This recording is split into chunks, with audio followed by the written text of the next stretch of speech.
उसका एक अपना विजय, चुनाव आयोग लगातार ये कह रहा है कि नहीं, वो बता रहा है 2019 का हवाला दे देगा, वो फिर फॉर्म 17 की बात करने लगेगा कि राजनीतिक दलों के प्रतिनिधियों के पास वो फॉर्म होता है, उसमें हम क्या छेड़छाड़ करेंगे।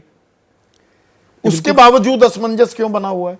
कि अभी तो मामला सुप्रीम कोर्ट तक भी पहुंच गया है। हाँ। सुप्रीम कोर्ट में इसी को जवाब देना अब है वो कि किस तरह से परसों होगा। जो भी फैसला आ जाए, मैं मानता हूं, अगर हम ये मानकर चले 48 घंटे में जारी करने का निर्देश जारी हो जाता है, वो भी 2 चरण के लिए लागू होगा। वो भी 2 चरण के लिए लागू होगा। वो बात महत्वपूर्ण बात है। अब तो खैर 428 सीटें तो हो चुकी होंगी ना तब तक जो होना था उसमें। 115। लेकिन आपने जो बात की ना वो बहुत महत्वपूर्ण है कि स्वस्थ लोकतंत्र के लिए सवाल उठाना जरूरी है। सवाल उठाने में कोई दिक्कत नहीं, चाहे वो अपोजिशन उठा रहा है, सरकार उठा रही हो, कोई भी कर रहे हो।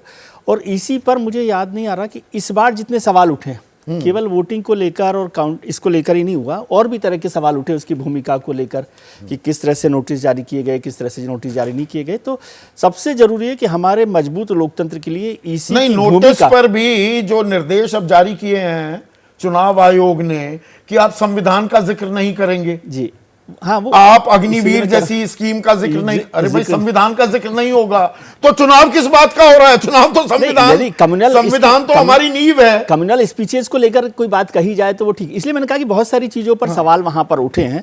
तो ये बहुत महत्वपूर्ण है कि चुनाव आयोग को लेकर मतलब संविधान का जिक्र नहीं करेंगे तो किस चीज का जिक्र? चुनाव आयोग को अपनी भूमिका स्पष्ट करनी चाहिए, और ये उसकी निष्पक्ष भूमिका बनी रहे, कम से कम दिखने में, वो बहुत महत्वपूर्ण है।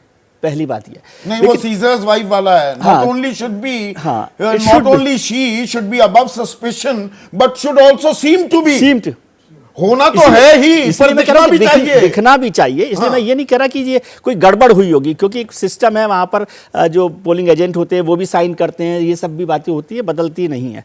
अब अपोजिशन भी जिस तरह से सवाल कर रहा है कि 1,07,00,000 वोट वहां पर बदले हैं, जिन 4 राज्यों का आपने जिक्र किया, महाराष्ट्र है, आंध्र प्रदेश है, तेलंगाना है, ये सब है, तो 35 लाख तो बड़ा नंबर होता है। 1 करोड़ भी अपना बड़ा नंबर है, लेकिन वो उसका टेक्निकल कारण भी हो सकता है कि वहां पर, मैं जितना समझता हूं इलेक्शन को देखता हूं, क्योंकि वहां पर आप बात करेंगे, वहां पर देखिए वोटर बेस भी बढ़ा है, तो वहां थोड़ी बढ़त तो होगी। कह रहा हूं कि मैं जानता हूं, पर गिनती में या आकलन में बढ़त, इलेक्शन कमीशन को बहुत समय कवर किया है, तो वो हमेशा ही प्रोविजनल देते हैं, वो लास्ट मिनट तक भी उनका प्रोविजनल चलता है, क्योंकि वो देखते रहते हैं। और जो काउंटिंग होती है, ये जब मशीन बंद होती है तो उस पर भी साइन होते हैं पोलिंग एजेंट्स के। मैं इस बात को डेविल्स एडवोकेट प्ले करते हुए विजय ये कहूं, फिर तो नतीजे भी, वो जीत का सर्टिफिकेट भी प्रोविजनल सर्टिफिकेट मिलना चाहिए कि 8 घंटे में इतना गिन पाए, उसके बाद कुछ और भी बढ़ जाएगा। नंबर यदि कम होता है तो वो उसको रोके रखते हैं, यदि बहुत मार्जिन का फर्क नहीं होता। लेकिन महत्वपूर्ण है कि हाँ, तो वो तो जीत का सर्टिफिकेट मिल जाता है। कि वहां ऐसा होता है कि 11 दिन बाद नहीं जी, पूरा नहीं गिन पाए थे। चुनाव आयोग की भूमिका, लेकिन हम ये सवाल भी करें तो ये भी एग्जेजरेशन होगा कि वो सारे जो वोट बढ़े हैं वो भारतीय जनता पार्टी के बढ़े हैं, या किसी के भी बढ़े हों। तो इसको यूं भी देख सकते हैं, इसको उल्टा सवाल हम करें कि जिन 4 राज्यों का जिक्र किया, यदि उन 4 राज्यों में नॉन बीजेपी पार्टी जीतती हैं तो क्या वो उस नतीजे पर सवाल खड़ा करेंगी खुद? बिल्कुल जायज सवाल है आपका। पहला सवाल तो ये होगा ना, मतलब बीजेपी के हो तो समझ में आता है कि भाई ये सवाल खड़ा करना चाहिए। और फिर वही बात आएगी कि जब चुनाव नतीजों तक पहुंचते हैं हम, तो ईवीएम पर सवाल खड़े करने लगते हैं, जिसको प्रधानमंत्री जी जिक्र कर रहे हैं। तो हमें इस पर पूरी, मेरे ख्याल से अब जब ये चुनाव खत्म हो जाएं तो एक पूरे इलेक्टोरल सिस्टम पर हमें एक डिबेट करनी चाहिए, क्योंकि हमारे लोकतंत्र की ताकत और जान जो है इलेक्शन कमीशन और चुनाव है। यदि उस पर बार बार सवाल खड़े होते रहेंगे, और ये विनोद जी की बात से मैं सहमत हूं कि इलेक्शन कमीशन को वहां तक जाने की जरूरत नहीं है, सुप्रीम कोर्ट में खुद आके सफाई दे देते ना इतने दिन में कि भाई ये प्रॉब्लम थी, कई बार परेशानी हम ऐसे ये हमारी प्रक्रिया है, यहाँ सवाल ये है और इसका जवाब ये है, तो वो नहीं आए, इसके लिए लीगल, हाँ, वहां पारदर्शिता जो है सबसे इंपॉर्टेंट बात है।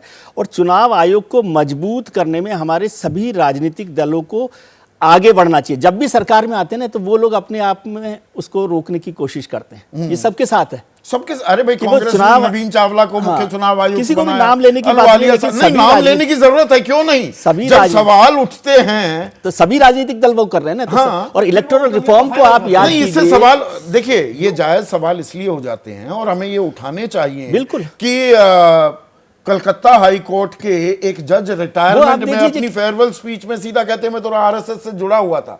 तो अगर आप उस बात का तमगा ओढ़े चलते हैं या कोई नवीन चावला वो कांग्रेस के नजदीकी थे, वो मुख्य चुनाव आयुक्त बनते हैं तो व्यवस्था पर सवाल उठते हैं। इसीलिए मैं कह रहा हूं कि इलेक्टोरल रिफॉर्म्स पर इलेक्शन कमीशन पे सभी राजनीतिक दलों का, जब वो सत्ता में होते हैं तो एक तरीके का बिहेवियर होता है, जब वो विपक्ष में होते हैं तो दूसरे तरीके का होता है। कि ईवीएम पे अडवाणी जी भी सवाल उठाते हैं और कांग्रेस भी सवाल उठाती है जब वो विपक्ष में होते हैं। तो विपक्ष का नजरिया इलेक्शन कमीशन को लेकर अलग होता है, और सरकार जनता जनार्दन के मन में कोई शक व शुबा नहीं होना चाहिए।